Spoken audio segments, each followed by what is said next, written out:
Yeah. If you want to flap your arms around. All right. Thank you, everybody, for bearing with us. I think we're ready to get started. Welcome. Thank you all for coming to IGDA NYC Talk Series. Tonight, we're going to do a game art double feature. Without further ado, I am going to introduce our first speaker, Francisco Gonzalez, who will talk to us about the art of rotoscoping.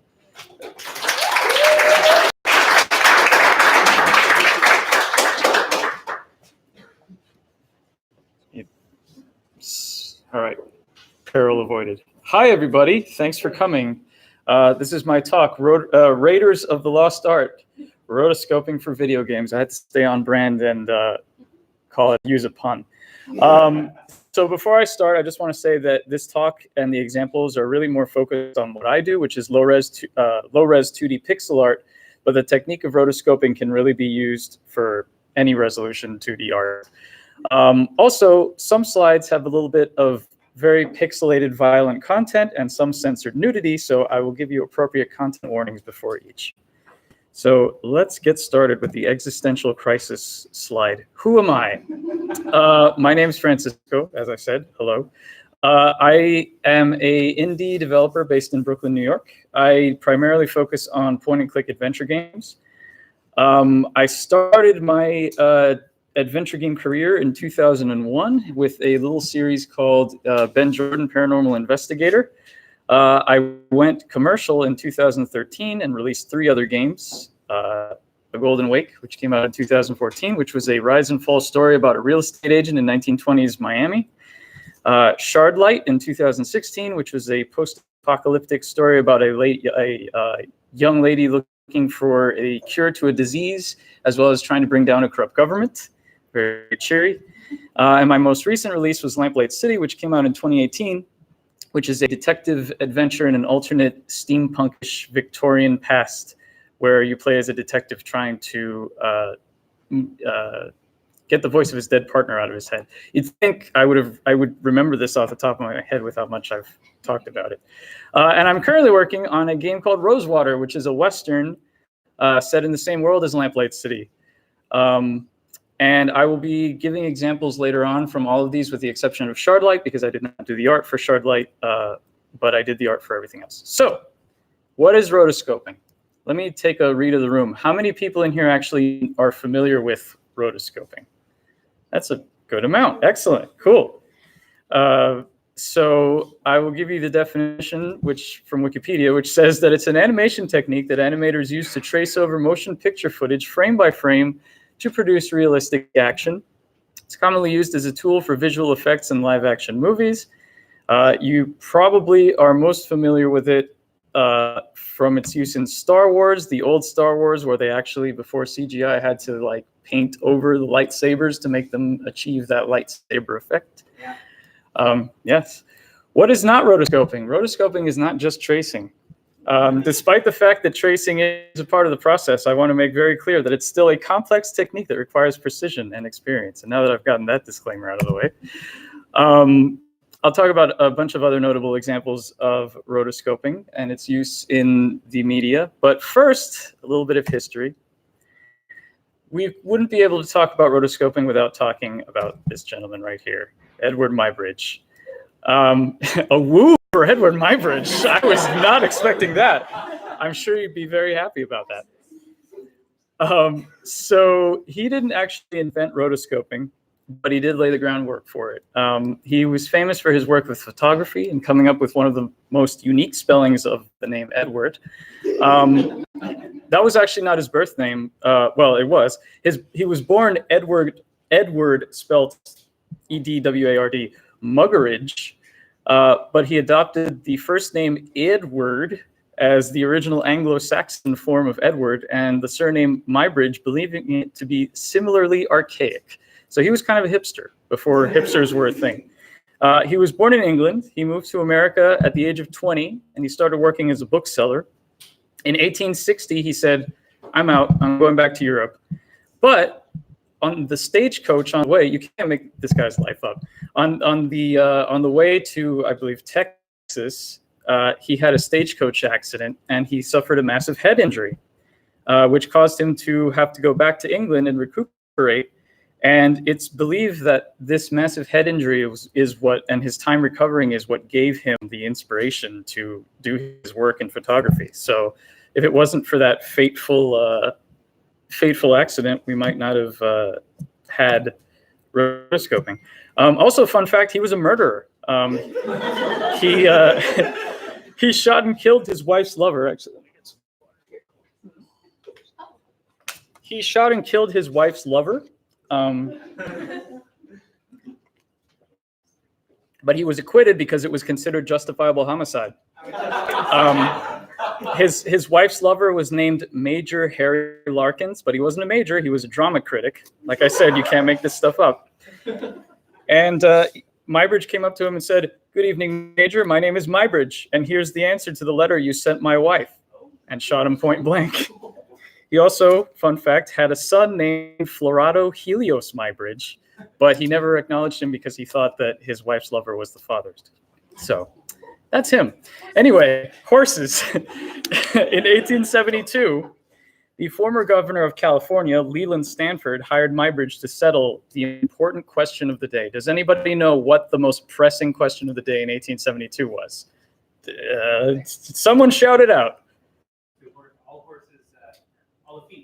That's correct. Do all of the horses leave the ground once when they're trotting? So Muybridge set up 12 cameras, photographed the horse in motion, showing that the feet indeed were all off the ground. And he perfected this technique, his particular technique of photographing horses, between the years of 1878 and 1884. To capture the horse at a gallop, he placed numerous large glass plate cameras in a line along the edge of the track. The shutter of each was triggered by a thread as the horse passed by. The path was lined with cloth sheets to reflect as much light as possible. And he copied the images in the form of silhouettes onto a disc to be viewed in a machine that he had invented, which he called a zoopraxiscope, which was a predecessor of the projector or the zoetrope that we might know today. So he kind of preceded the Matrix, sort of that spin around room camera with his horses. So this is an animated view of the horses. Yeah, it was kind of like So- a little carousel that he would look through the tiny hole Mhm. and he'd spin around. So you can see the images individually. That's right. So Muybridge continued photographing things in motion: horses, bison, humans, lots of human models performing actions like walking up or down stairs, hammering on an anvil, carrying buckets of water, throwing water over another. Muybridge produced sequences showing farm, industrial, construction, and household work, military maneuvers, and everyday activities. He also photographed athletic activities such as baseball, cricket, boxing, wrestling, discus throwing, and a ballet dancer performing.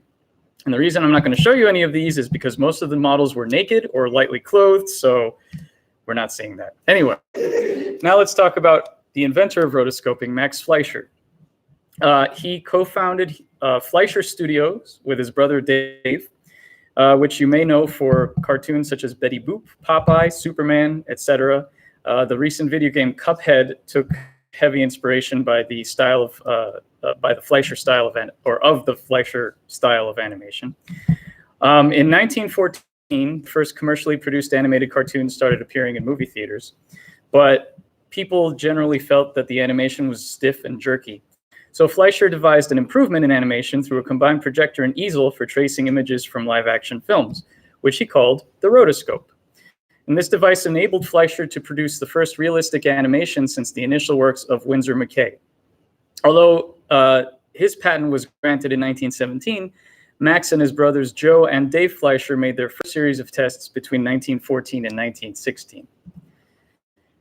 So this horrifying gentleman here is actually Dave Fleischer, who used to work as a clown on Coney Island. He created this persona, Coco the Clown, and this was what they used as their initial models for rotoscoping, although he didn't actually get officially named Coco the Clown until 1924. But from 1919 to 1927, they began a series of animated shorts called Out of the Inkwell, featuring Coco the Clown, which combined traditional animation with live action, like The Fly, for example, is live action. This wasn't a new thing, but Fleischer's fluid rotoscoped animations made it unique. He started off, the very first short starts with the clown actually coming out of the inkwell, hence the name, and getting into all sorts of trouble and other things. So Fleischer started depending actually less and less on rotoscoping starting about 1924, but he came back to the technique in the 1930s. I mentioned before that he had patented the technique, and his patent expired in 1934. So what do you think happened next? Disney happened next.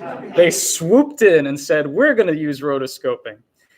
But Disney wasn't the only animation studio to do it. A lot of others did as well, but it's Disney. Anyway, in 1937, Disney released their first animated feature film, Snow White and the Seven Dwarfs, where they filmed a lot of live action and then rotoscoped it. Disney eventually moved away from the technique as well, but they used it extensively in their early features. In addition to Snow White, they also used it in Alice in Wonderland in 1951. They also used it in Sleeping Beauty, which is also an interesting example of the early tennis ball and a stick technique that people use nowadays too. So moving on, let's talk about Ralph Bakshi. He's an animator who started his own independent studio and made his first animated feature in 1972 called Fritz the Cat. Yep. Don't Google that. It's very not safe for work, which was the first animated feature to receive an X rating. Bakshi adapted Lord of the Rings, that's probably what he's the most famous for, in 1978. And the publicity for the film announced that Bakshi had created, quote, the first movie painting by utilizing an entirely new technique in filmmaking. So first he filmed the movie completely with live actors. And then after the live action shoot, each frame of the footage was printed out and placed behind an animation cell. The details of each frame were then copied and painted onto each cell. Very painstaking. Bakshi himself said, I was told that at Disney, the actor was told to play it like a cartoon with all that exaggeration. In Lord of the Rings, I had the actors play it straight. The rotoscope in the past has been used in scenes and then exaggerated. The action becomes cartoony. The question then comes up that if you're not going to be cartoony, why animate? It's the traditional method of rotoscoping, but the approach is untraditional. It's a rotoscope realism unlike anything that's been seen. Bakshi later said he regretted his use of rotoscoping. He said that he felt that it was a mistake to trace over the source footage rather than using it as a guide. So other famous examples, the video for Take On Me from 1985, which combined live action with rotoscoped animation, in which approximately 3,000 frames were rotoscoped, and it took 16 weeks to complete. More recently, Richard Linklater used the technique for his 2001 film, Waking Life. The film was entirely shot on digital video and traced over on computers rather than using a light box. He used interpolated rotoscoping for a scanner darkly, in which a special program is used that allows interpolation between the keyframes, which means that once the artist has drawn the keyframes at the start and the end of the time period, the program automatically generates some intermediate frames. It's a simple form of automatic tweening. Interpolated lines and shapes have a very smooth, fluid motion that is extremely difficult to achieve by hand drawing each line. Is that cell shading? It might be related to cell shading, but I know that they use some sort of a third-party program that they're very secret about. Does resemble. But it does look a lot like cell shading. Yeah. So the recent Amazon Prime series Undone also uses rotoscoping, combining it with 3D animation for a unique look. So now that we've covered the use in film and television, let's move on to video games. Rotoscoping in games, the most important person to talk about is, of course, Mr. Jordan Mechner here, who you may know as the creator of Prince of Persia. His first experiment with rotoscoping was Karateka, which he programmed as a student at Yale in 1984. For this fighting game, Mechner wanted to capture fluid animations with the Apple II's 8 frame per second capacity, but this was hampered by the presence of additional on-screen elements, such as one of the palace gates. Mechner found that he could not animate and play music, which was limited to one-note tones at the same time. So it forced him to adapt to these limitations. To create the animations, he filmed his karate instructor demonstrating various moves and then rotoscoped the footage. His next major project was Prince of Persia. And let's see if this video wants to play, or if we'll just go into YouTube. And so, no. we're going here. All right, so this is some behind the scenes footage of him filming his brother Dave, interestingly enough, in the parallel with Max Fleischer, whose brother was also named Dave. Oh, it's not showing. Excellent. All right. Did I? Oh.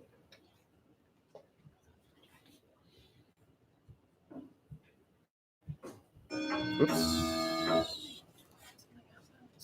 Oh, that's fine. There we go. All right. So this is, we don't need the music. So this is his brother Dave doing the little animations for, or the test footage. He filmed him from his car. The poor kid had to jump around and probably injure himself. So anyway, once he filmed all of this stuff, he then took a picture of it. He had a freeze frame on his VHS. He took pictures of it. He then had to put whiteout over the pictures, then scan them. Again, very tedious, but I mean, he got some great results, especially considering this was 1986.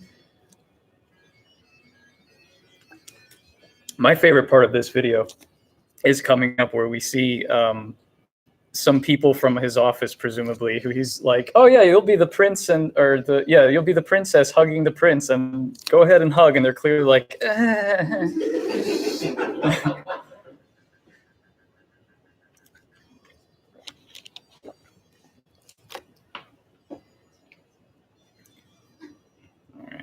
oh yeah, Jordan Mechner's a fencer also, apparently, which helps the fact that he has fencing in his game.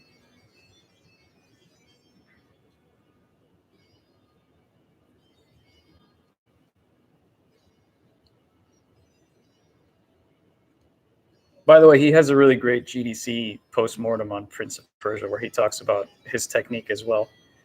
And yeah, he was totally using like the old Robin Hood and swashbuckling movies as inspiration as well. There's also a Zorro game that's supposed to be in the same that style. That game's terrible. Yes. it looked promising. Yeah, it's just badly designed. It's bad. Oh, here we go. Here we go. I never saw the mouse before. There we go. It's yeah, sure. Hug. Go ahead. Yeah, yeah. Okay, great.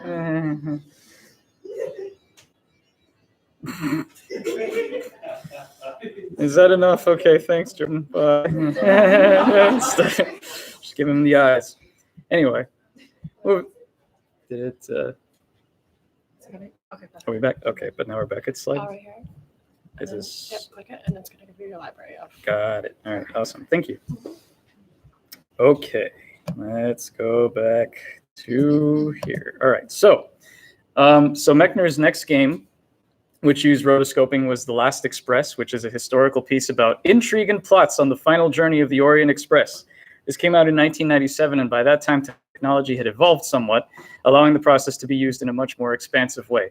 During a 22-day-long live-action video shoot, every action by every character in the game was photographed by actors wearing distinctive makeup and costumes against a blue screen on 16mm film and digitized. The finished product has 40,000 frames in total.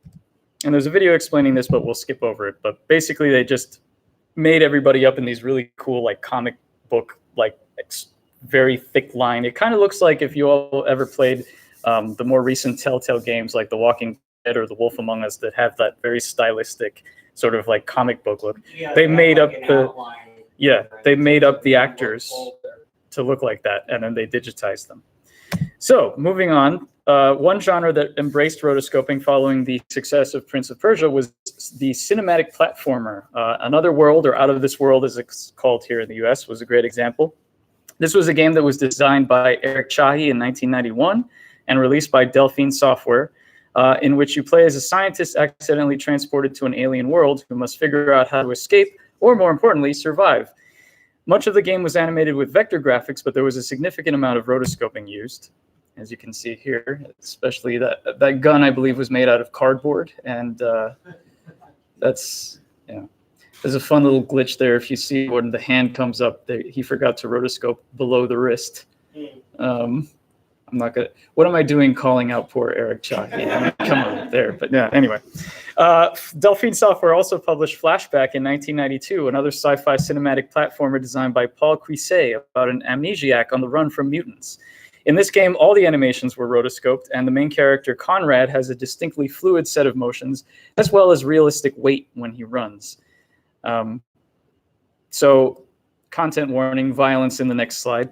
Slightly more violent example is Blackthorn, released in 1994. This game also featured around 1,000 frames of animation for a smooth look as you blasted helpless chained orcs in the face without even looking at them. So, moving on from cinematic platformers, the genre near and dear to my heart, which use rotoscoping techniques, is adventure games, specifically the games of Sierra Online. Many of their games in the early 1990s used video capture of live actors. The footage was digitized and then cleaned up for use in the game. One of the first games they made, which used video capture, was King's Quest VI, which was released in 1992. And we'll have a little brief look here at one of the behind-the-scenes videos, if I can manage to do that without breaking everything again.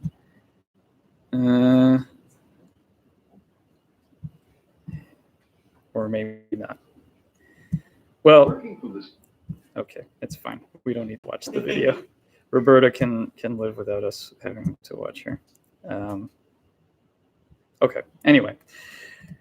So another game was Gabriel Knight, Sins of the Fathers. For those of you unfamiliar with this game, this was marketed as the first mature and scary adventure game. It's a gothic story about a New Orleans writer named Gabriel Knight, who, while investigating a book he's writing about voodoo, uncovers a centuries-old conspiracy directly tied to his family history. And it's got Tim Curry voicing the main character, and he does an amazingly terrible Southern accent. You need to play it if you haven't. And Mark Hamill. It's got a great cast. Michael Dorn from Star Trek. So as you can see, all of the characters in this game were rotoscoped with the actors walking on treadmills for the walk cycles. And despite being between 8 and 10 frames, the animation still appears fluid and lifelike, especially considering that it's 320 by 200 pixel resolution. The use of rotoscoping also helped to make the world feel more immersive, in that the player character actually felt like they were a part of the world. Whereas in most games prior to this, a character, for example, opening a door, would either telepathically open it or have a one-frame reach-out animation. In Gabriel Knight, you actually had the characters reach out, grab the doorknob, walk through. This sequence of animations where Gabriel puts on his coat and exits and enters and hangs his coat upon his return to the bookshelf were probably the 4 most influential animations in my career, personally. Interesting to note that the door animations are no more than 7 frames each. A slightly more recent example is a DS game called Hotel Dusk, Room 215. This game, along with its 2010 follow-up Last Window, The Secret of Cape West, used rotoscoping for its characters, combining the process with a brushwork style to give it a unique look. So, now we talk about my own personal history of rotoscoping. So when I began the Ben Jordan series in 2004, I drew the main character from scratch, as you can tell by the weird proportions of his head there. No reference or proportion guidelines. I was going for a more realistic style similar to those in the Sierra Online games, although it was still somewhat cartoony. I made the first 3 games in the series of the span of a year, since I was able to reuse the main character's sprites. But by the time I got to the 4th game, I decided I wanted to try experimenting with rotoscoping. I didn't redesign Ben until the 5th game, so his head is comically bigger than all the other rotoscope characters in Case 4, and some of his animations vary somewhat in proportion as well. For the other characters in the 4th game, I fully rotoscoped them, which meant photographing myself in costume, resizing the photos to game size, and tracing over. However, at the time, I'd had a cheap digital camera that didn't take any video, and no way of importing video onto my PC. So for the animations, I actually had to photograph myself in each individual frame. So for walk cycles, that meant approximating and going, this looks okay, I think, maybe there, and doing this very sort of weird, awkward walk thing, which is why the animations look a little jerky. So I limited myself to 8 frames, but it meant that I had to photograph myself approximating. And the results weren't terrible. I mean, it looks like they're walking, but the side views look kind of like they're either marching in place or anyway. Also note the long black coat, which was not an inspiration from Gabriel Knight or anything. Why would you think that? That's ridiculous. So there were a few other animations that I felt I could do with You wore a photographs. robe for, Madam Hill. I did wear a robe, yes, and a towel on my head. This is what I And do I'm for sure my you art. regret using your own face for the portrait of Ben Jordan. I didn't use my own. I Oh, did not was it? use my face for the 'Cause portrait of everybody Ben keeps on Jordan. calling you Ben Jordan. That's- You're Ben Jordan. That's because people see what they want to see. Anyway, so there were a few other animations that I felt that I could do with photographs. Simple stuff like sitting down. I was really happy with that. Put the hand to the temples animation that was supposed to be like, I'm having a psychic vision, and I used it everywhere in that game. But notice that Ben's head kind of grows as he sits. Like he goes from like normal proportion to his actual in-game sprite. Anyway, so around 2006, I got a better digital camera, which could actually take video. And that meant that I was actually able to get better animation quality, and it meant that I could be more ambitious. So I had stuff like getting out of bed, or untying himself, or climbing down a manhole, or another character smacking somebody with a stick. Or using the Japanese toilet. Or wow, a true fan. That was a hidden animation that you had to do very specific things to find. I'm impressed. You wait the entire game. I don't know how to use this toilet. I'm finally going to use this thing. And he still screws it up. And he still screws it up. Anyway, I was using an old version of Photoshop, which meant that I had to work frame by frame, but I'll talk about that a little later.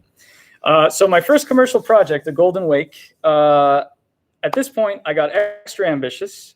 And again, there's another content warning. There's slight violence and censored nudity in the next slide, so avert your eyes if you're uncomfortable with that sort of thing. So here we see the main character getting shot, getting out of bed and putting his underwear on after a memorable evening, and a character named Doc Dammers being thrown back by an explosion.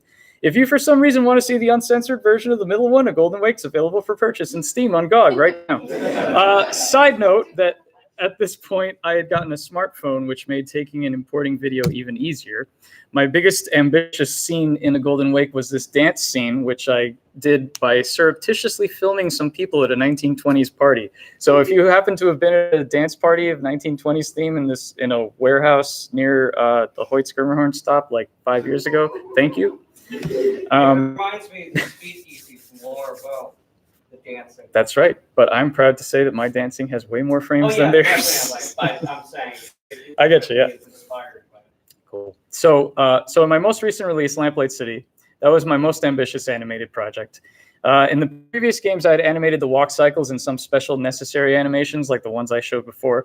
But with Lamplight City, I wanted to push myself, so I looked back towards Gabriel Knight 1, which I admit I stole the aesthetic of for this game, but whatever. And decided I finally wanted to be extra immersive and include things like door opening and generally including many more animations. I don't know if the trailer is going to play, probably not, but whatever, look up the trailer. Somebody actually, I really hope this plays, because somebody actually went through the trouble of compiling a montage of all of the door opening animations in Lamplight City. Spoilers? But no, it's just going through doors. It's fine, whatever. Anyway, someone put together a montage of door opening animations. It was nice to see that that was appreciated. So let's move on to the actual important bit, the reason you're presumably here, how I actually go about doing my animations. So my rotoscoping process is basically, oh, is that playing stuff? Oh, sorry. So it's all playing in the background. I just can't see it. Well, anyway. So step one is I film the action against a relatively uncluttered backdrop. If you're going to do it, I recommend using a blue or a green screen if it's available. I'll show you why in a moment. Step two is I import the video onto the PC and into your video editing program. I used to use Adobe Premiere, but I use a pretty good and free to use as long as you're not exporting video called Wondershare Filmora. It's great for just exporting the individual frames. So any video editing program that allows you to save individual frames of animation, you can see that little highlighted button down there in Adobe Premiere will let you save your individual frames. That's really what you want. So for walk cycles, for example, I usually capture every third or fourth frame of the video. Currently, I do 10-frame walk cycles. I used to do 8, and I've been doing 10 for the past few games. For other animations, I usually do every 4th or 5th frame, meaning, 1, 2, 3, 4, capture, 1, 2, 3, 4, capture. So once I save all of those frames, I open them in a very old version of Photoshop, but one that has the animation window, which is a tool that saved my life and has made my job much easier. I mentioned before in the early Ben Jordan games that I had to work frame by frame. That meant I did not have that animation window available. What I actually had to do was eyeball everything in that navigator up there on the top right to make sure that everything aligned.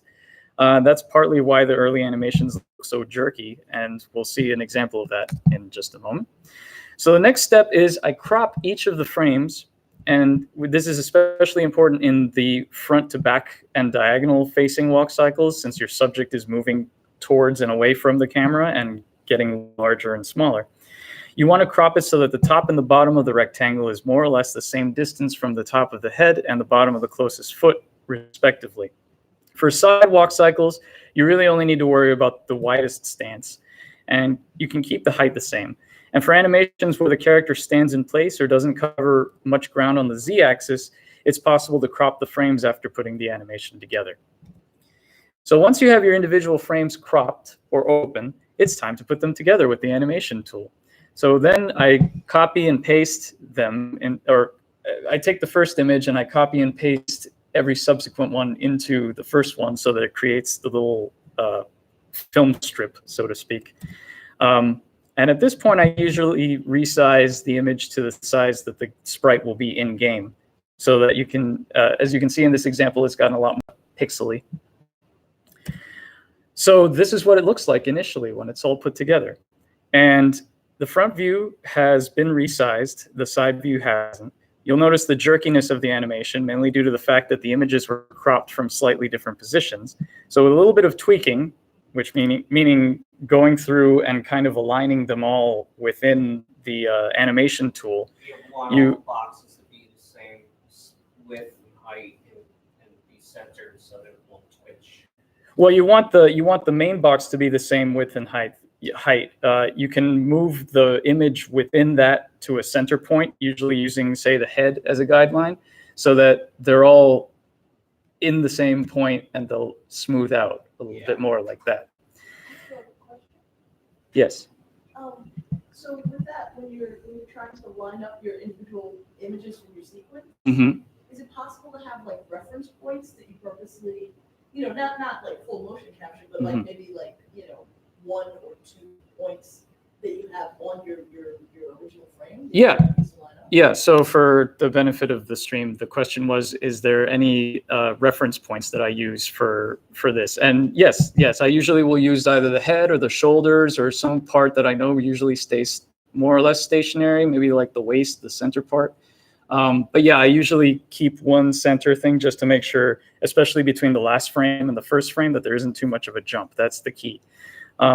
So there's still a little bit in the side view, you can see there's kind of a little bit of a jerk between the first and last frame, but that's mainly an optical illusion because of the fact that there's stuff in the background, which is why I mentioned that a blue screen or a green screen would eliminate that, because you wouldn't have to worry about seeing this door in the background. So yeah, the trick is making sure that there isn't too much of a jump between the last frame and the first frame of the animation. So the next step is tracing over each frame of animation. As you can see in this image, I used to start by pasting the head to serve as my guideline. But after working a higher resolution, giving my characters a little bit more of a swagger when they walk, I've left the head for last. So once you've traced over your animation, you'll hopefully end up with a nicely rotoscoped walk cycle, like so. With regard to other animations or animations where there's 2 characters interacting with each other, you can either film them together or separately. So this next example is from my current game in production, Rosewater, and apologies in advance to my lovely girlfriend, Jess, who was the model for the character on the left. As you can see here, there's a character that's being punched out. I filmed them both separately. I asked Jess, who modeled for the main character, to approximate the mark of where to punch height-wise to where the character's face that I'm playing would be. And then I put them together in game so that it looks like that. So as I mentioned before, the walk cycle tutorial and most of the examples I've given were for 320 by 200 resolution.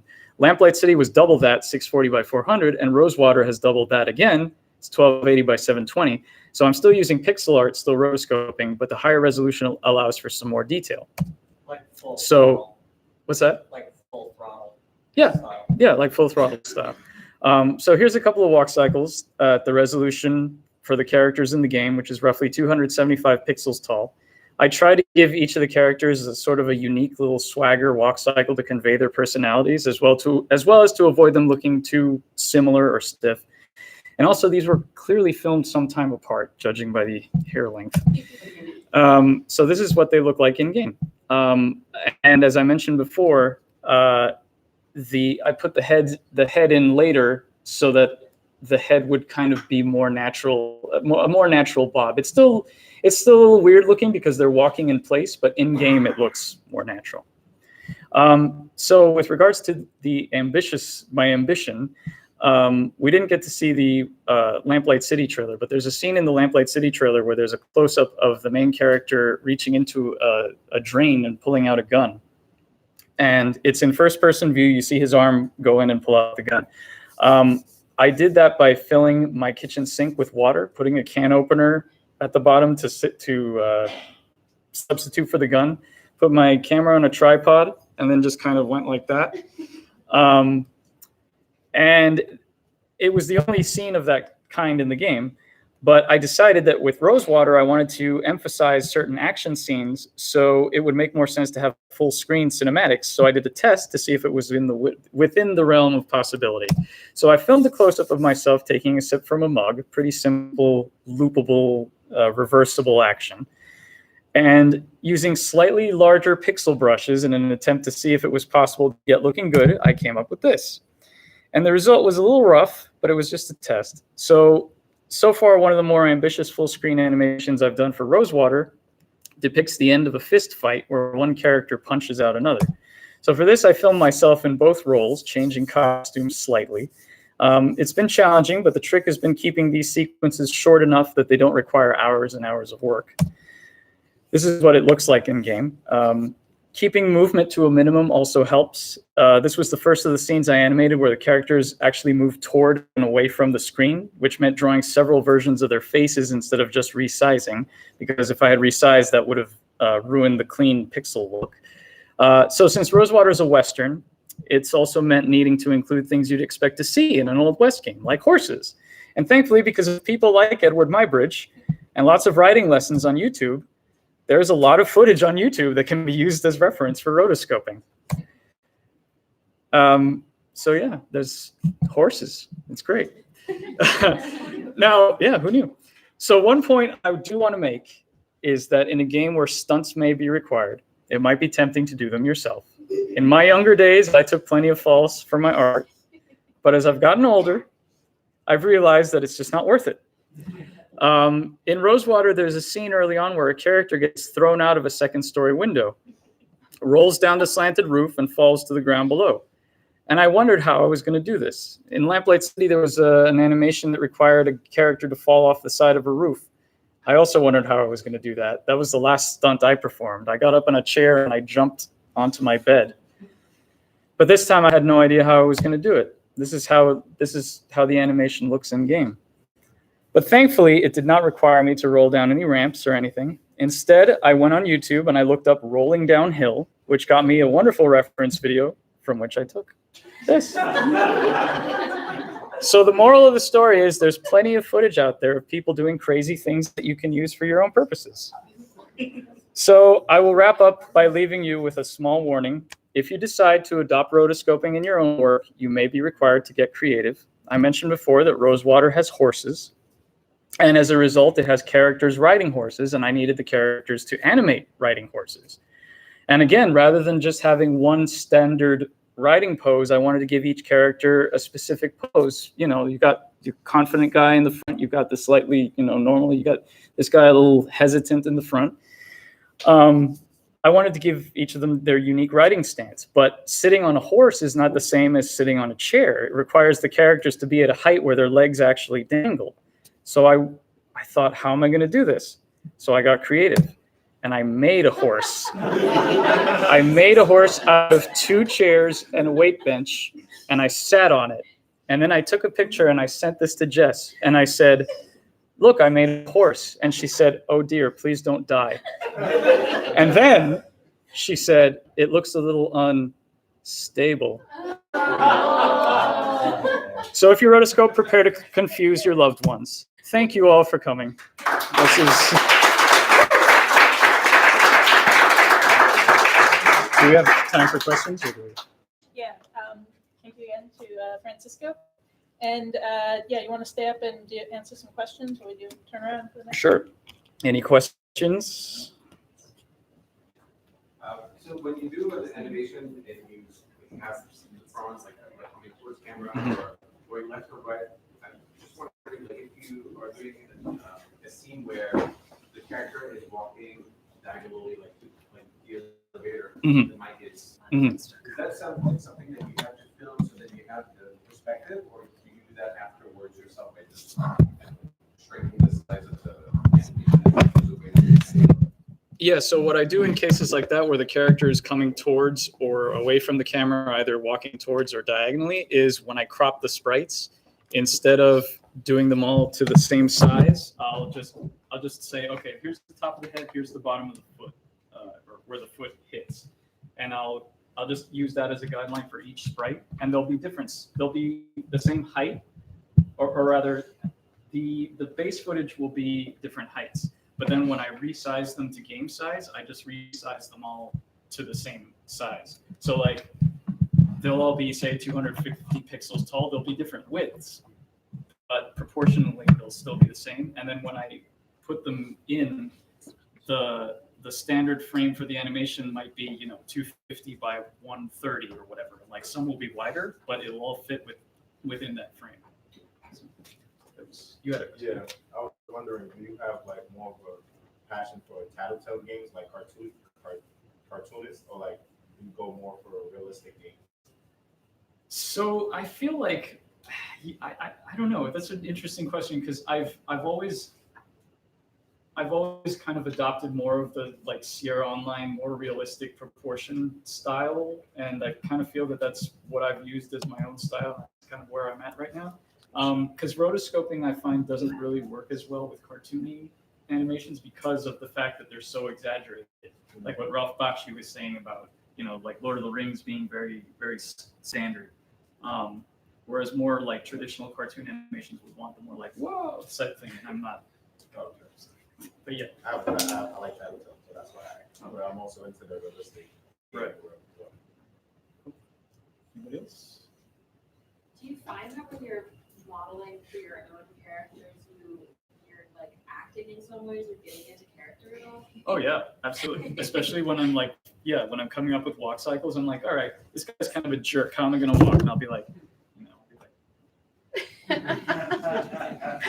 yeah, it's been pretty fun. Oh, as an addendum to that, I do want to also say that while I do model for most of my characters, I have also tried to reach out because you don't want all your characters looking the same. You want to have different body types. You want to have, different heights. I mean, heights you can fake. Body types you can't really fake.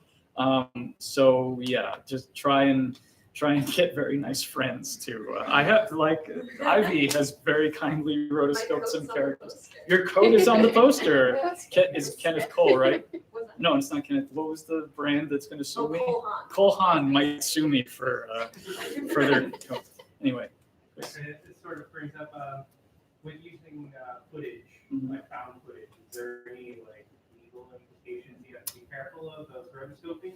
That is an excellent question. I would probably, I've generally tried to just kind of look for stuff on YouTube that's not really like copyrighted or, just like, here I am doing this. For the first part of that guy rolling down the window is a close-up of him actually flying out the window, which I took from a behind-the-scenes video of a guy showing like how they were going to do that stunt.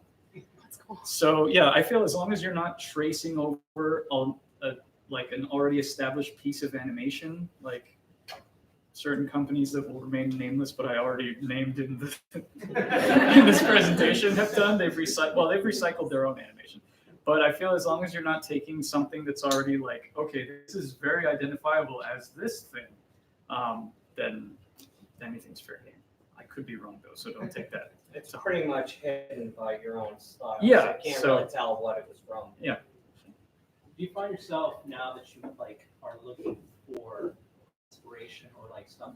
Do you find yourself now distracted when you're watching movies or TV shows? Like, crap, I gotta find it. I gotta get a clip of this because I want this guy getting his head, or I want that fight scene, so you can come back to either for reference later or for just save you some time. No, but now that you said that, I probably am.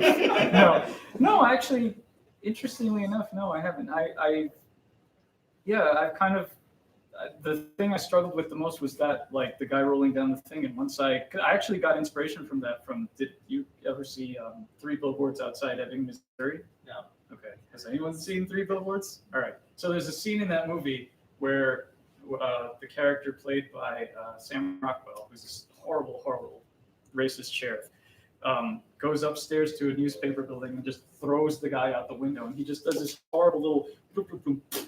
And I was like, I want that in my game. So then I was like, how am I going to do that? And then I figured it out. But that's the thing I struggled with the most. So I'll let you know after Rosewater's It'll done. probably hit you now. I'm sure there'll be plenty of other stuff I have to figure out. Yeah. I think we need to bring All up the right, next topic. then I will see. Thank you, Francisco.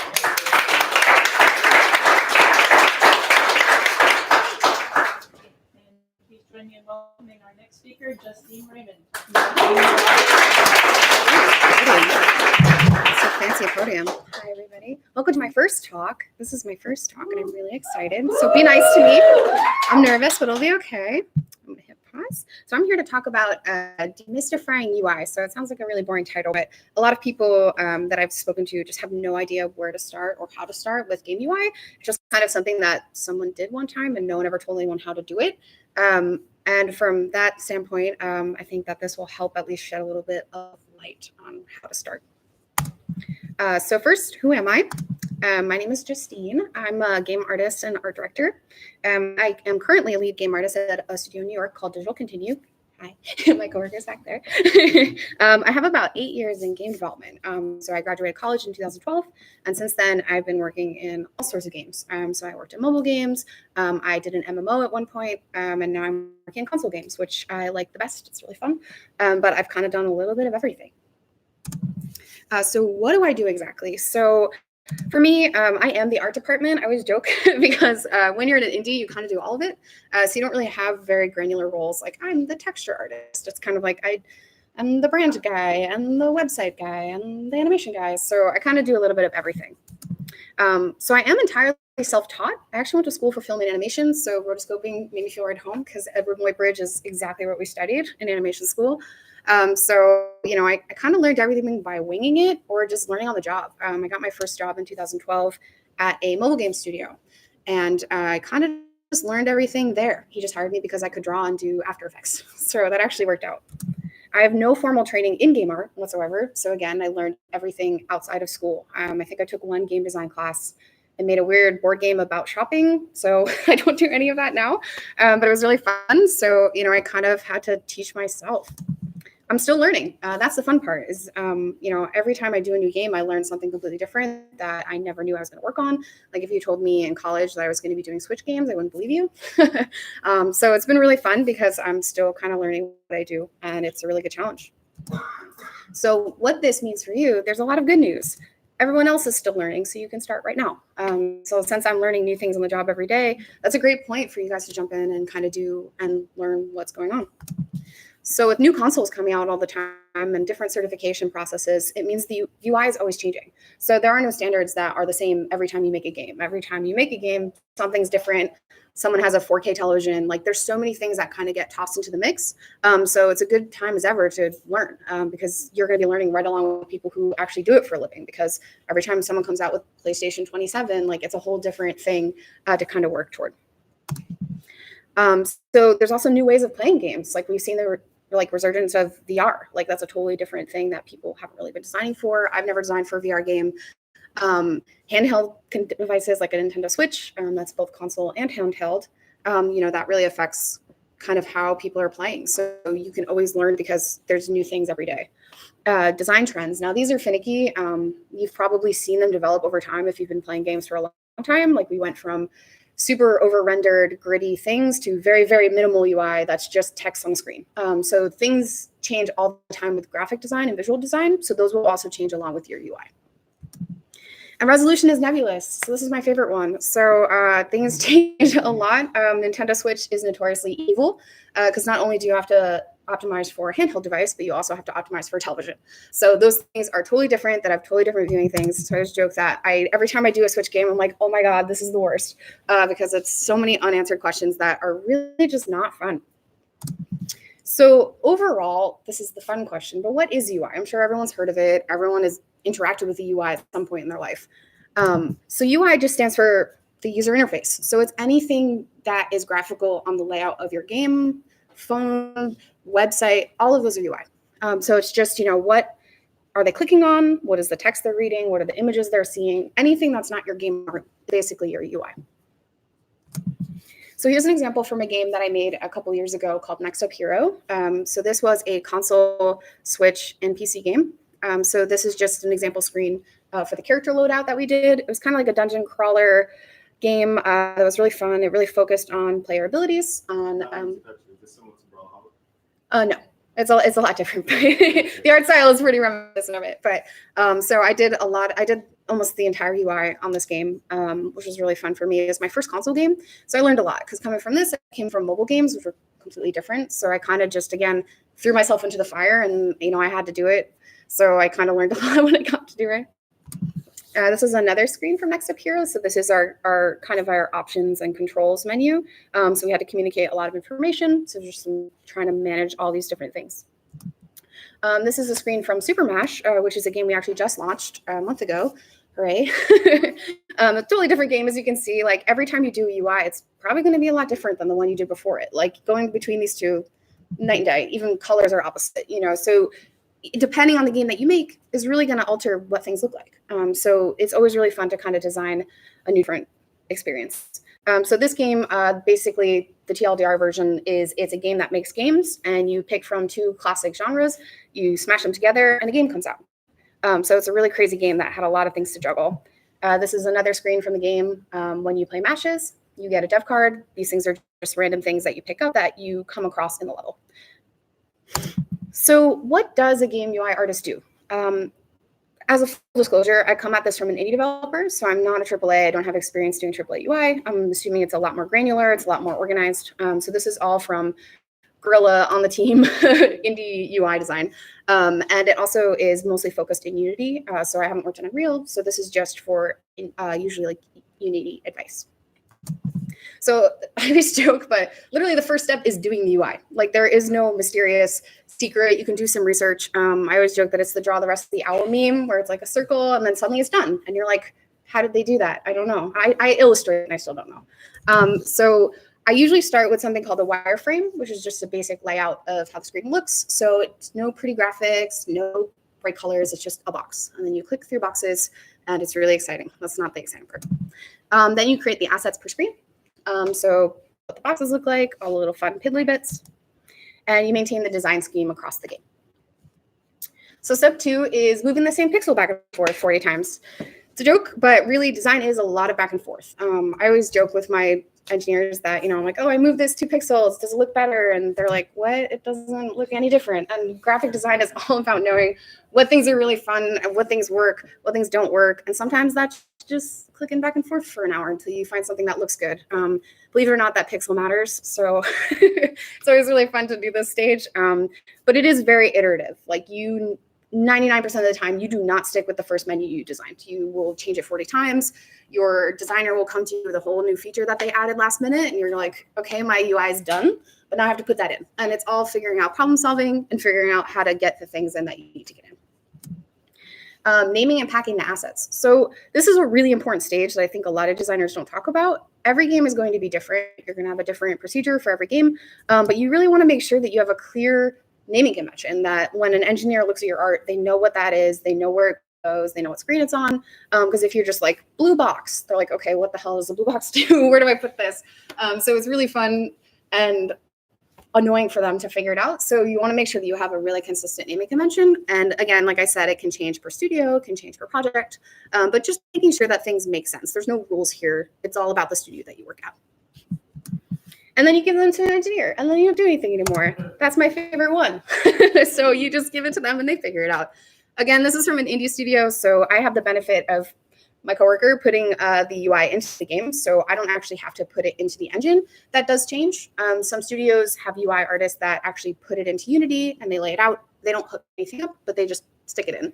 But me, luckily, like I've never had to actually like implement them. My first job, I did have to lay out some things in NGUI, which was like a plugin that was in Unity a long time ago. But more or less now, you just zip them up, you send them to an engineer, they go to school, and you don't have to think about it. So what do you need to make UI? Like, what are the steps that you even start? Like, you're like, okay, this is a menu. Oh, where do I start? So I always joke that you need a really good like starter pack on like how to get started for designing these things. So there's no way around it. You need a good design eye. You need to understand graphic design. If you don't understand the principles of design, you know, you might be able to make something that works, but it might not necessarily look good, or it might not communicate in the way that you want it to communicate. So this comes down to picking fonts, picking colors, understanding balance, knowing hierarchy. What things do you see first, second, third, best use of space. So again, in games, this means resolution. How are gamers playing with your game? How they're interacting with your game? Are they looking at it 2 inches from their face on a mobile device, or are they looking at it from space? You know, there's a lot of different things that come into play when you do games specifically. Like mobile apps are a little bit easier because you're like, okay, I'm always interacting with it on my device. But games, that could be so many different things. That can mean so many different things. So this is an introductory overview into graphic design, which again is, I think it's super important that you need to know these things to even start. Otherwise, you won't have a foundation. You'll have no idea what you're doing. So the first one is space. So understanding how much space things take up based on size, importance, what you're trying to communicate, what you're trying to show. And negative space, where things aren't, is just as important. It's understanding giving your stuff space to breathe and to be able to be legible and to be able to understand. So here's another screen from Next Up Hero. This is our start screen. So this screen is an interesting use of space in that there's a lot of empty space on purpose. Sometimes people have empty space because they weren't sure where to put it. But with this screen, we really wanted to show a really good balance between our art and our branding. But we also had to make sure that the menu had space to expand. So if you see the little blue line here, that means that someone clicked on options, options slid out, here's all of our information, and we packed it back up. So we wanted a lot of space here to be able to let things breathe, for you to know exactly what you need to do. There's no question when you come here that this is a start screen. Balance. So that screen actually is a good example of balance as well. We've got a really nice balance between our art and our branding. But balance basically helps a screen feel weighted properly. So you don't have everything on one side. It's not really awkward that things are up in this corner, but nothing else is over here. It's just understanding that, you know, you don't want your screens to feel overburdened. So it maintains a good distribution of information. So you can see everything, you're not actively hunting. Games especially, you know, you need to have really good reaction time. So you want to make sure that people can access the information that they need as fast as they need it. So it's easier to process for your player. If you make them hunt for things like they're going to be miserable and they're not going to understand how your game works, then they're going to be really frustrated. So this is another screen from Next Up Hero. So this one actually utilizes a good sense of space as well. The character has enough room to breathe. Nothing is on top of them. You can kind of see your character well. But then you also have this balance of your equipment loadout and your ancient loadout. So in our game, we had ancients, which are summonable titans that fight for you. So we wanted to show that, okay, these are the ones that you pick to take with you, but here's all the things that you currently have applied. So this one is a really good sense of balance because it's almost literal, right? You've got a box and you've got a box. You've got a top element and a bottom element. So everything kind of frames the character nicely. So since this screen is about your character, we wanted that to be the center point, but then you have a really great balance either way. Hierarchy. So this one, sometimes I use it at work and people look at me like I'm an alien because they're like, I don't understand what you mean about hierarchy. Like, I don't get what you're looking at. But this is really important in fonts especially.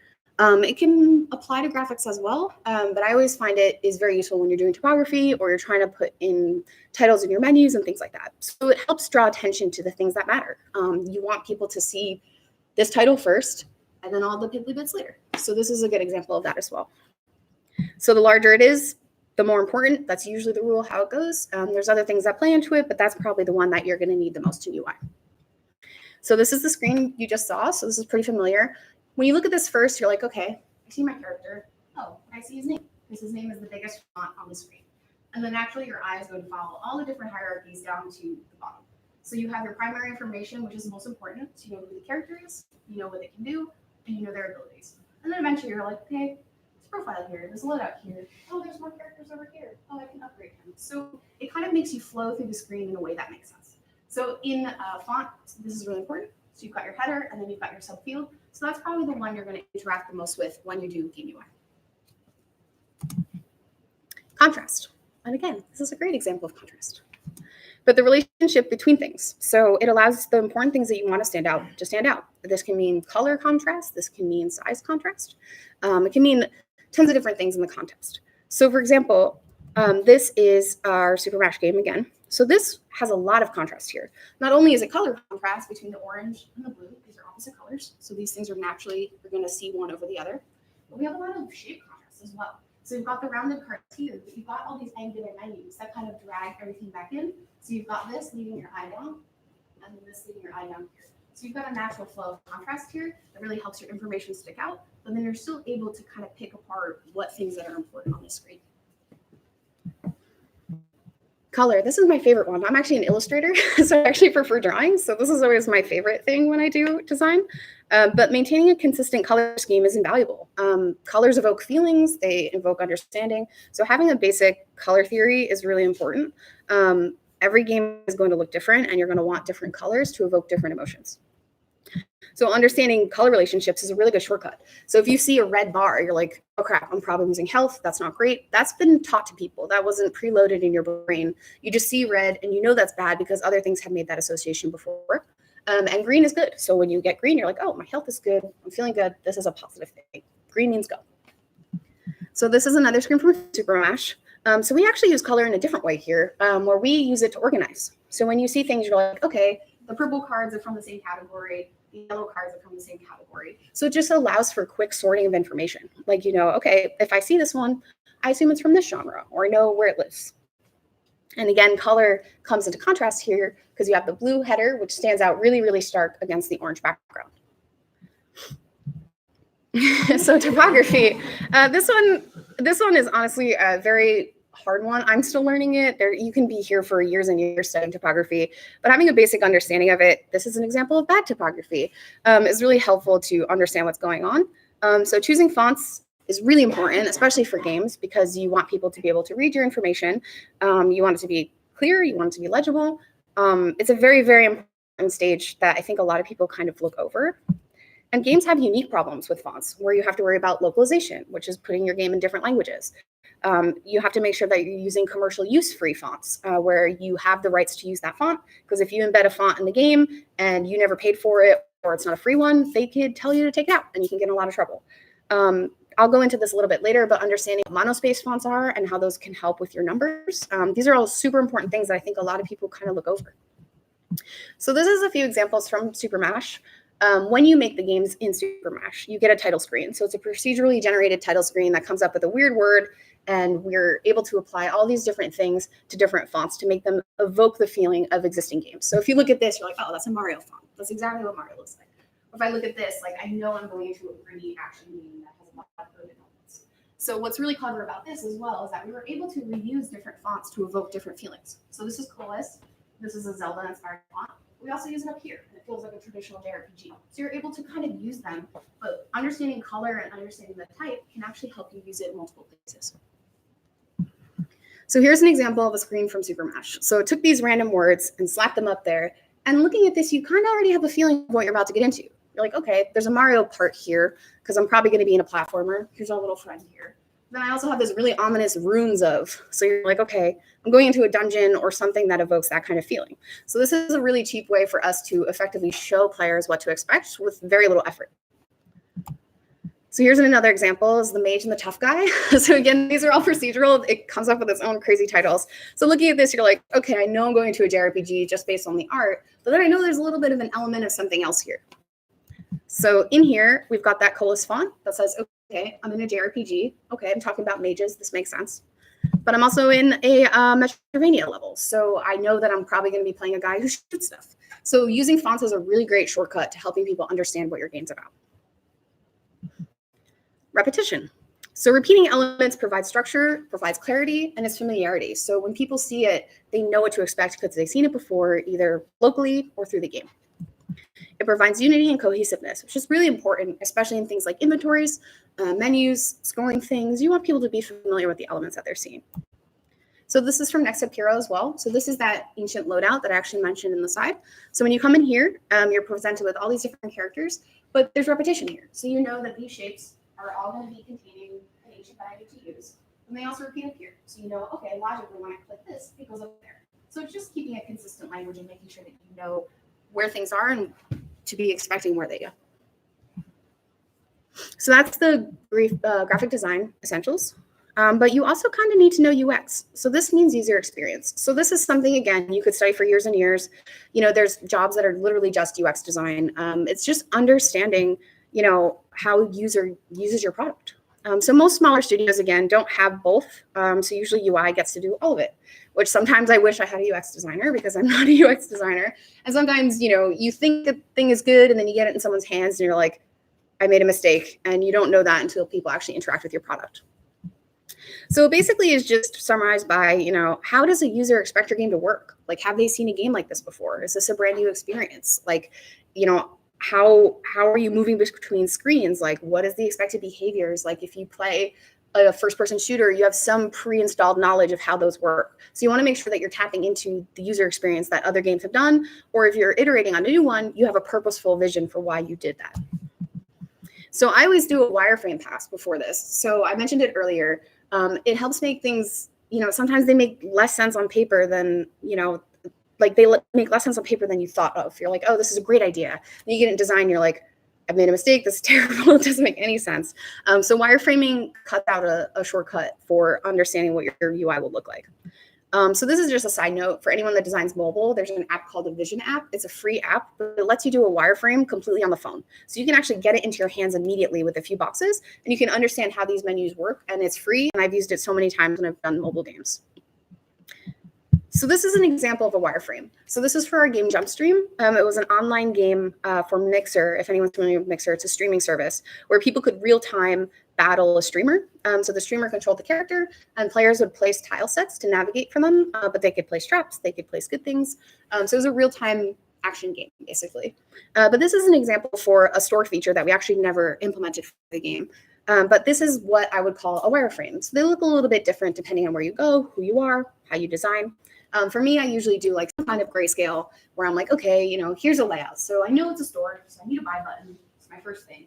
You want to show what people are seeing, a little bit of a description, and a title. So here we actually had functionality to add characters and tile sets, and we also left a blank just in case we wanted to add something else. But here's what it looks like when we actually got to the design stage. So I'll just tab between those really quick. So some things here have changed. We've kind of opted in for a longer format. So like, okay, the names are important, but also their ability. Totally forgot that there was an ability that the player had that made them special. So when you bought these characters, you wanted them for what they could do. So we actually, as you can see, the biggest change is we just themed it to the rest of the menu. So all of our menus look like this. So it was just like making things look shiny and pretty. We actually opted for a smaller description because it wasn't super important. But then we just made the buy button the biggest thing that you kind of saw in that section. So just a tap through. So you can kind of see how things have changed in real time. So, you know, if we would have went ahead on design in the other one, we might have decided, oh, that wasn't great. We didn't like how that looked. We needed a better function. So, you know, sometimes when you go to the actual design stage, the wireframe helps you solve questions before committing to what the design looks like. So this is the biggest one. Besides design, besides knowing how to make it look good, you have to understand what players expect from your game. Like, what are they doing when they play your game? You know, play other games and just click back and forth between menus, see how things slide in, see how things populate, see how they organize their information. Every game does what they do for a reason. No one just sticks it in because, oh, it'll look good. Like, they do it because they know users expect a certain behavior and they want them to interact with their game in a special way. You'll catch yourself getting excited. I think my roommate wants to kill me every time I'm like, oh, that menu is really nice because it just slides in really weird. And I just get really excited about how things work. And we're playing Death Stranding right now, and I'm grousing the whole time because I think it's terrible and I think you can't find anything. So when you pay more attention to things, you'll appreciate what the UI designer did because you'll understand oh, they did this for a reason, or oh, this person's not so great and everything is really weird. So you kind of like will catch yourself getting excited at these junctures about how things work. You also wonder how certain games got past certification. Breath of the Wild is like microscopic. I'm sure if you've played it handheld, you're like trying to squint at the information. Once on the television, it's comfortable. When you're holding it, you're like, what is this weapon? So, you know, you start to kind of call people out on what they're doing. There's never a good answer for Switch, so I give them a pass. But it's just a really fun thing that you start to pick up. So some things to keep in mind. When players play your game, what do you want them to care about? Which items are important? Do you want them to look at your score, your health, your level? What does the player need to see first? Like if you're in the heat of the battle and you're shooting a bunch of enemies, like what do you want them to look at the most? Like what is the most important thing that they need to know? What do you want them to take away from your screen? You know, do they want to feel stressed out? Do they want to feel like, oh, this is a relaxing game and I like this game? Or do you want them to have a sense of urgency? How old is your player? This is a big one. I used to design games for kids. Totally different, completely different. Rainbow vomit, colors everywhere. And now console games are complete opposite of that. So you have to understand your demographic as well. Kids are going to want bright, quirky things, and adults tend to gravitate toward more granular, serious looking things. So you have to make sure you know your audience. How do they interact with your game? Is it a VR game? Do you want them to touch the menu? Do you want them to scroll through the menu? Is it on a handheld device? So just knowing how people want to play your game, that's the number one question to think about. So here's an example of taking all of those things that we learned and applying them to an existing game or two existing games and understanding what's good about one and what's bad about the other. So Precursor, Mass Effect is my favorite series, so I'm fully entitled to rag on it, but it's bad. So I don't know if anyone has played this game in a long time. This is from the first one. Came out 2007, I think. So this is an example of their equipment screen. So this one is kind of deceitful because you look at this and you're like, okay, well, I get it's an inventory screen. I'm not super jarred about like what's going on here. Like, okay, he's got a gun. Here's all my details about the gun. There's a lot of things under the hood here that it does very poorly. So over here is where your weapons actually live, but you only have 5 slots here. So if you have 30 weapons, you're gonna be scrolling through there forever trying to find the one weapon that you just picked up. So you're just gonna be scrolling through that indefinitely, and it's just not a comfortable number. It's also a weird empty space. So when you start the screen, they centered it so that you know that that's the first one, but then you just have an empty hole. And it's just like they could have used that to put more important information. The character's also awkwardly like half behind the menu and just kind of like jammed in here. And it's just kind of awkward that he's overlapping everything. And there's also a negative space here. Again, with the empty space, they could have used that to center the character, had a full screen character, and made it look really good. So this has 2 carousels. So not only are you scrolling forever through your weapons, but then there's another one that goes that way. Like, why does one go up and one go down? They could have just unified that. Like, how do you interact with that? Do you use the analog for both? Do you use the arrow for one? Just really misleading. They also mentioned assault rifle 6 times on the screen, just in case you forgot where you were. So, you know, they didn't need to say, okay, this is an assault rifle, but also this, because you're in the assault rifle section. And then you also don't need to specify that every one of these is an assault rifle. Because at last I checked, you're in the assault rifle section. So, you know, they could have used that for way more important information, but they just felt they need to tell you every single time in case you got yourself lost. And those also terrible icons. Like, what does this mean? Am I in a tornado? Is this on fire? Like, it doesn't really explain to you like what these special abilities are of your weapons. The only way that you're going to know that is by getting them in game and reading it somewhere else. But on the screen, like, you should know what your weapon does before you pick it. Down here, don't even get started. Why do you need to know this is cut in half? Like, it's just a terrible thing. So just understanding, like, you want players to know what they're looking at when they look at your screen. So now this is Breath of the Wild. So I know it's just ragging on it. It's really not great for Switch, but on console, it's like a perfect UI. So in my opinion, this is what an inventory menu looks like when it's successful. So first off, there's really great balance here. So no longer is Shepard jammed in this corner. You've got, you know, your character huge. You can see exactly what he's holding. You have a perfect balance. So you've got your menu here, and you've got your character over there. There's no weird cramming. There's no awkward hole. It makes sense. You also have a clear indication of your active and your selected weapon. So going back here, like, I guess it says equipped item at the top, but at first glance, you wouldn't know which one you actually are holding. And this one too, you know, you have a very clear understanding of what your upgrades are. On the other screen, you're like, okay, I'm looking at some weird menus, but I didn't actually know in Mass Effect you get a bonus from having a full set. But in this, it tells you right here, oh, you have a set bonus. Where was that on the other screen? No idea. They hid that somewhere that wasn't important on that screen, I guess. Here you can see that, okay, my selected weapon, this one is actually stronger. I get a bonus because it's going up to 72 and it has a critical hit damage. So things are just very clear about what your weapons are and how they work. Our iconography is way better. Sword, bow and arrow, a shield. Like, you know, maybe it's not the most inspiring icon, but people look at it and they know immediately what to expect. There's no surprises there when they go over to the Apple menu, what's going to be in there. And everything is consistent. So all your menus go that way. There's no up and down one. There's no sideways one. There's no scroll thing. It's like everything makes sense. You go between the menus with left and right. Use your right analog stick to go right. It's all just very logical. Just makes way more sense. It is a pain scrolling through the outfits and deletes. That's true. They can manage those better. Some kind of L and R thing that you can scroll through. Yeah. So I always kind of break down my UI into 3 C's. I kind of made this up on the fly, but they're all things that are like super important when you're considering how this works. So the first one is consistency. So you want to make sure that no matter what screen someone's on, they get it. They know you're in your game. They know what kind of game this is. And, you know, you keep the theming the same. So you always want your buttons in the same place. That's another one where, you know, back button, if you're going to put it here, it should always be here. You don't want them to try to figure out where back is if you put it up there that time, but down here is here. People just aren't going to know. You just want to make sure it's familiar. Communication. You want to make sure that nothing gets lost and that the player, everything you want to tell them is right there. You know, they shouldn't be looking for an I Spy book. Like, I spy my health. Like, they shouldn't have to look that hard to figure out where things are. Kittens. Okay, that's not a C, but I definitely use cats when I'm doing UI because sometimes it can be really gritty and you want to make sure that you like give yourself a little bit of joy when you're doing this. Because as an artist, sometimes it's a little boring for me to go through all the little piddly bits. So that's a joke, but it is something helpful to, you know, inspire you when you're doing your design. But the third one is actually just components. So what things do you need to effectively communicate to your player? What pieces do you need to build your menus? You know, what do they need to interact with when they're actually playing your game? So the first one is consistency. So this is a branding slide from our game Next Up Hero.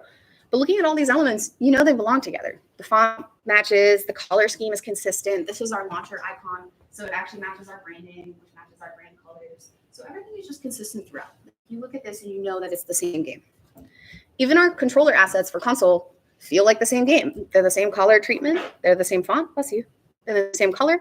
You just kind of know that they belong to the same universe. And that's a really important thing to consider is you don't want to just say, well, what if on this screen we just made everything rainbows? Like you want to make sure that things feel intentional and that they feel like they live in the same place.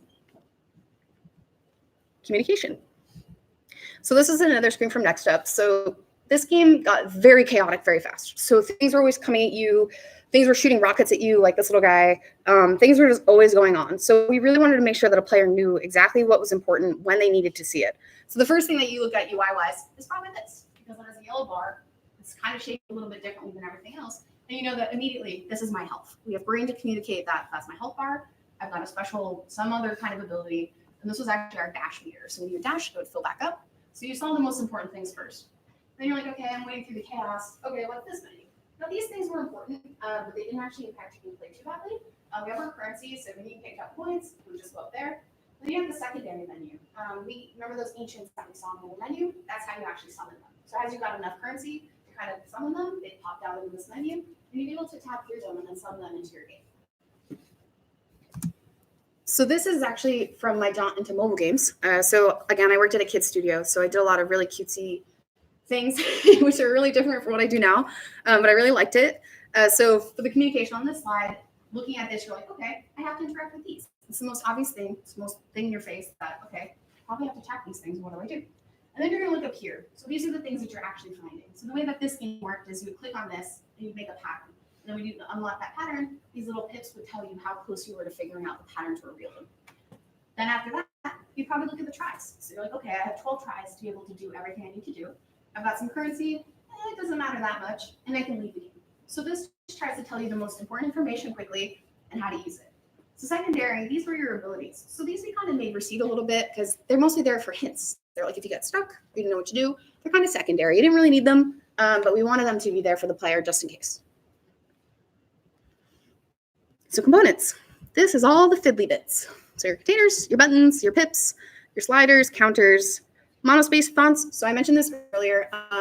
When you have numbers, say you have a timer, you have a countdown timer on your screen.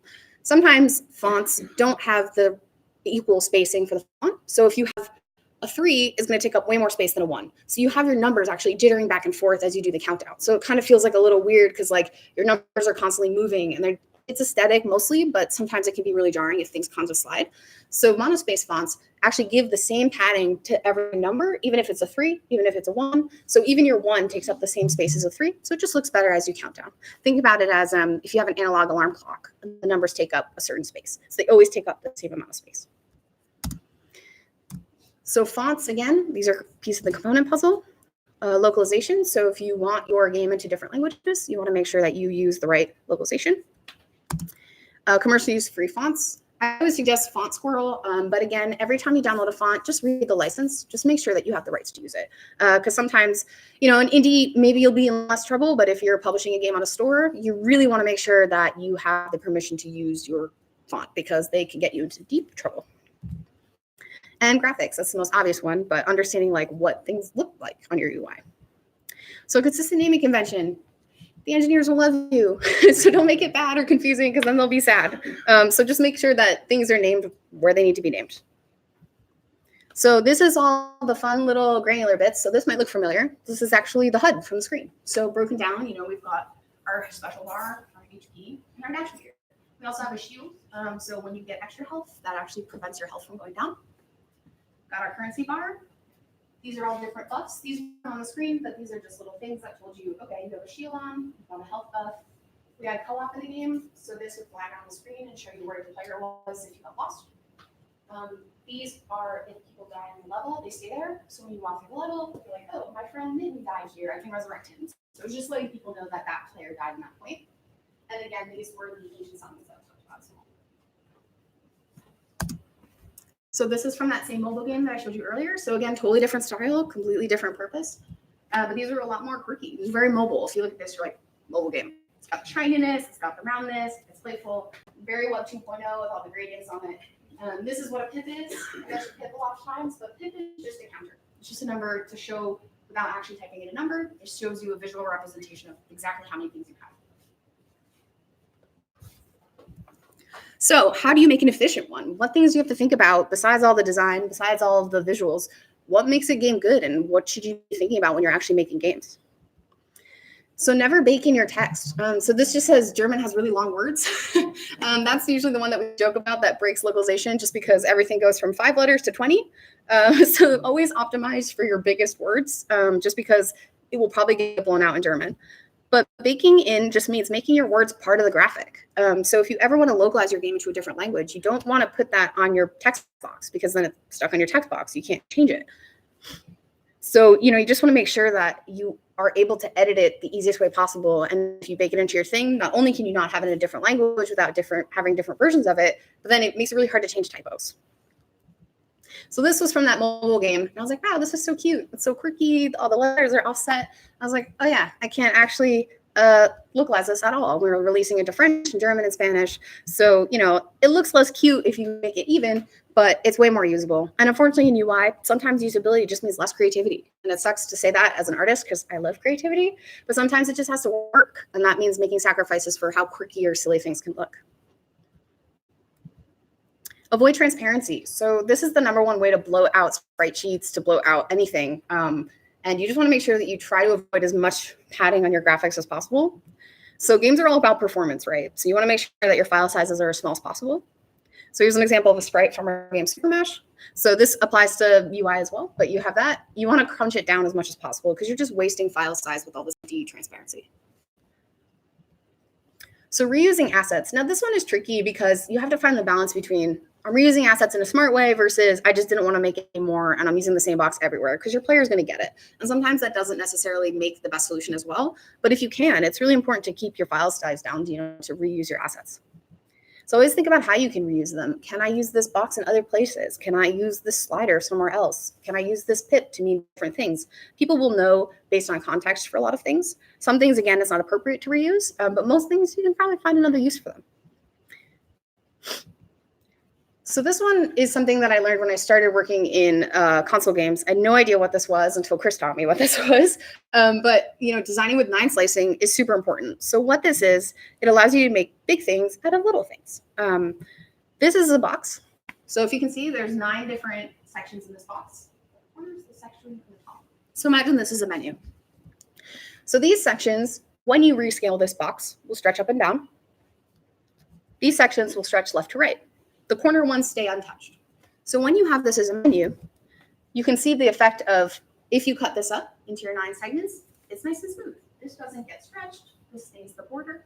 This is without 9 slicing. So if you grab the same box and you just kind of hold it, it would just have all this awkward gradient and this, whatever's going on here and that. So it's really nice to do your boxes in a way that you can intelligently stretch. You have to be careful because if you have a patterning here, that's not going to stretch really nice. You want to make sure that things are pretty simple. So again, this is another example of utility versus design. You know, it's not bespoke, but it saves you a lot of performance in the long run. It'll distort pixelation. Yeah, especially in pixel games, that's really important. So this is another fun trick that I learned. It's really good for gradients and solids. So stretching your elements. So, you know, you avoid making bespoke items. Like if you have a full background and you want to be like a dark blue to a light white, you don't need to make a 1920 by 1080 giant box. You can make little tiny gradients and then the engineers just stretch them. So this is one gradient. It's our little friend here, but it can actually become that. So you don't actually have to have a giant full screen gradient to make things work. So this is a fun little trick that I learned as well, called additive color. So you create one item and you tint it. Now this is, again, doesn't always produce the most aesthetically pleasing solution, but there are ways to use it effectively that make sense. So basically it's a way of making things in grayscale, and then you can apply a color on top of it. So it's an additive color, it's done in Unity. It's basically just like taking red and kind of smushing it onto the asset. So all of these cards were actually done with additive color. So we didn't make a green card, a blue card, purple card. It's all one card. So here's our card, nice grayscale. You've got some nice shading and details in here. You apply a color to it. Oh, now it's a purple card. So you're able to make one card and have that mean a bunch of different colors. So we actually use that in buttons as well. It's a really good shortcut for making a bunch of buttons without having to make 8,000 different colors of them. So this one, I'm sure if anyone's made games here, you don't get enough time to ever do this. But play testing is really important. So understanding, like, does it work? Like when you get it into someone's hand, does it make sense? Like you went through all this design, you're like, okay, there's good balance, there's good hierarchy, but does it actually feel nice when you play it? You know, sometimes they look great, but they don't feel good when you use them. And that's a really important stage of UI, mostly UX, but it plays into the design as well. So try to play test the game as often as possible. Like even in a wireframe stage, hand it to someone and say, does this make sense where it lives? Would you change anything about the screen? Are things off balance? Are things strange? This is going to be the best way to know if your design's actually working, because you don't know. You can look at it all day, and sometimes it takes a fresh eye to even understand what's happening. It'll save more time if you test it during development instead of waiting until it's finished. Yes, yes, it will, because then you don't have to do feature creep. Okay, so all that's well and good. That was 8,000 things to absorb, 8,000 things to understand. But like, where do you start? Where do you even begin? You're like, okay, that's graphic design, but oh my God, that's so many steps. So here are some helpful resources that I've kind of compiled, not in any order, just things that you can consider. So pay attention to your favorite games. This is the easiest one. You already play games, I'm sure. Just play them and see how menus come in, see how they organize their information. Try to make sense of where they put stuff. Like, did they just put it there because they were lazy? No, they probably put it there for a reason. So just understanding like how these things work, seeing how things zip in and fly out. Like that's always my favorite part. Like I downloaded Kirby and I just played it for an hour because all the things came in really cool. And like, those are the things that they sound really boring, but then when you actually start to pay attention to them, you understand why the person is doing it. So watch design tutorials and take graphic design classes. This is going to be the best way to make things look good. You can't really get around having like a color knowledge or shape knowledge and have your UIs actually look nice. Like they might work, but they probably won't look their best. So I started in mobile applications where they were super boring. I did one for like a print app where you like sent things to a kiosk and printed them. And it was like the most boring thing that I've ever seen. But website design is the same thing, but these things all teach you the foundations of design. So especially in utility apps, you really have to focus on how someone's using it because they're not there for cool particle effects or moving bars or anything like that. They're there because they want it to work. Like if you're on Instagram, you don't want a cool, crazy gradient. You just want to add your damn picture to the thing. So you just want to make sure that you communicate to players how they're using stuff. This one's really easy. Join a game jam. You know, it's a really low barrier of entry, and it gives you a lot of experience on a small scale to try things. Like you're not going to break a production schedule. You're not going to make anything crazy. Like it gives you the chance to experiment. Like I still do this with art because, you know, when you work a day job, you don't always get to do things you want to do.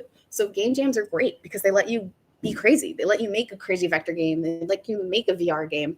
It's a really great way to kind of get into it and kind of tinker around. Be like, I want to do the UI this time. You know, maybe it comes out really bad. Maybe you learn a lot. It's a really good resource. There's actually one coming up. The Global Game Jam is January 31st to the 2nd. definitely encourage you to sign up. There's one in the Microsoft building, actually, coming up. I'm going to be there. It's really great. It's a really good way to get into it. Ask people who know what they're doing. I still do this because I don't know what I'm doing. So sometimes it's really important to ask people who do this for a living. I mean, I'm one of them. I've learned a lot through other people. Like, I didn't just magically accrue all the knowledge of how to do UI. I never took a class. It's never taught in school. I had to learn on the job. Ties into working along with other designers. So I was lucky that my first job, I got it as an intern, and then the next week they hired me, which was really great. But, you know, I was able to kind of just wing it, and you need a propensity for just doing the thing, or you'll never get to do the thing. So I learned most of what I know from my art director at my first job. I made a game about shooting people, which now I'm kind of like, I wish I never did that game, but it was really cool. It was like my first game, and we had to manage a menu of all these different guns and all these different things. And maybe it was something that I would have never made the design for, but I learned how things worked through something that I never wanted to do, which is actually a great way to learn, because you have to pay attention, because you're not doing it out of comfort. You're doing it out of necessity. It's kind of an interesting way to break down things into more manageable pieces. So basically, you know, that seems like a lot to take in, but it really isn't when you start with small actionable steps and understanding, I need to know how things look, I need to know how things work, and I need to know what makes them fun. At the end of the day, you don't want people to feel like they're slogging through your game just because they have to find your thing. You want to reward them with really, really fun experiences. But it's really exciting, and though it's intimidating to kind of teach yourself, I find that really liberating. It's really fun to just kind of see what happens when you do a game jam or make your own games, you know, and take these different pieces and kind of make something really awesome of it. Thanks.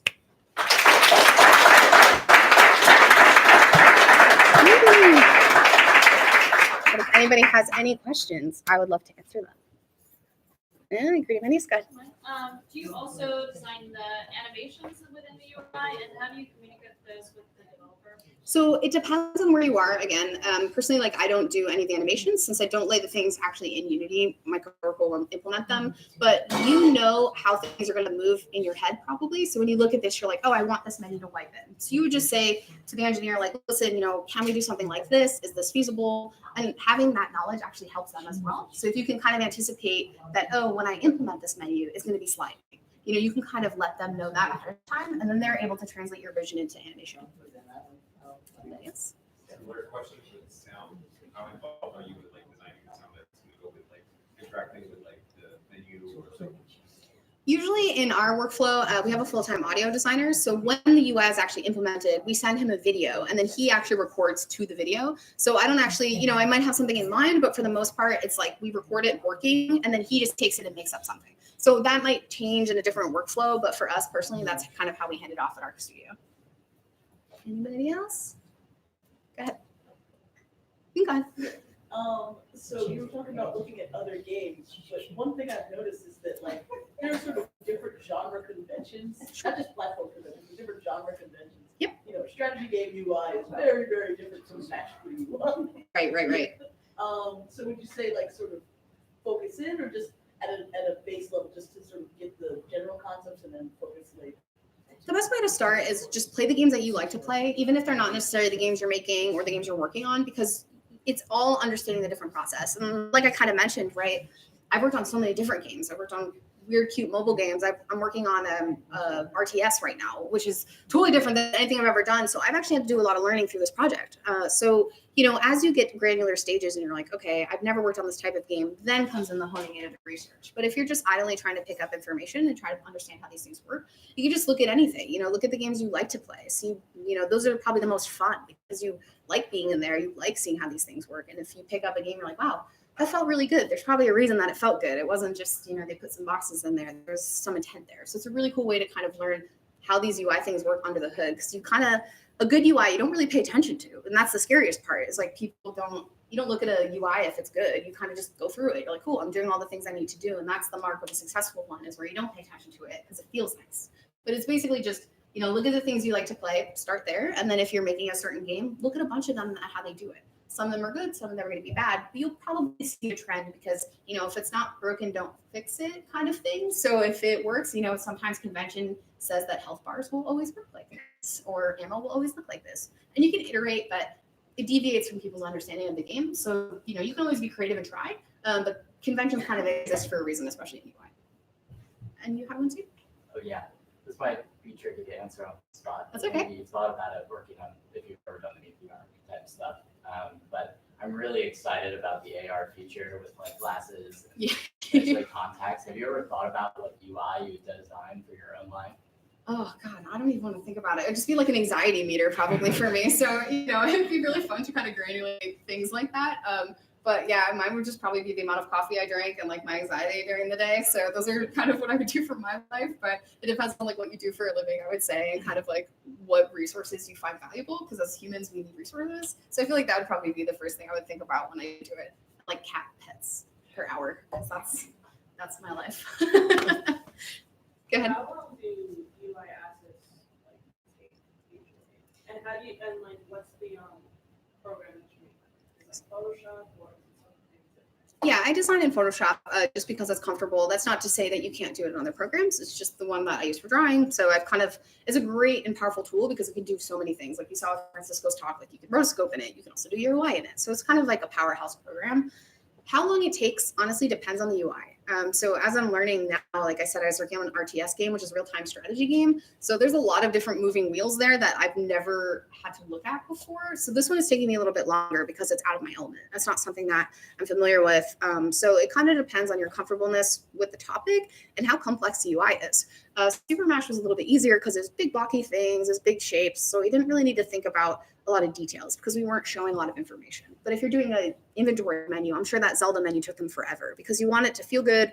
You have tons of different things that you're trying to manage and balance, and kind of understanding like the more moving parts that it has, the longer it's probably going to take you. So it all comes down to your skill, your interest in it, and how functional it has to be. Visual things like a title screen, art, logo, done. Those things will be a lot faster. But anything that requires the user to spend a lot of time there, you're going to want to spend the most of your time there. Anybody else? Yay. All right. Thank you guys so much. I hope you learned something. Should I unplug this or leave it? Going to both Justine and Francisco. Excellent talk. Thank you so much.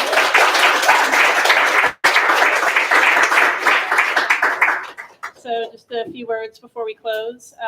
So I didn't introduce myself. For those who don't know me, I'm Jess Haskins. I'm the chair of the camera's over here. Let me stand back here because the mic is here. So I am the chair of the IGDA NYC chapter. That is the New York City chapter of the International Game Developers Association. And we serve game developers of all stripes in the New York City area. If you have not connected with our other services, everything is on our website, igda.nyc. We do a regular series of events. Thank you to the Microsoft Store for hosting these here. We're very grateful for the space. We aim to have a feature event like a talk or a roundtable or a feedback forum every month. We also do a regular coffee and ice cream social in Brooklyn. That is the third Monday of every month. And then we also do bi-monthly open office hours, which are just a sort of casual meetup in Manhattan, where you can come and meet the chapter leadership, partners, and learn more about the chapter. So to find out about all of our events, igda.nyc. We also have a calendar of events not put on by us, but just all around the city. So yeah, thank you all very much for coming.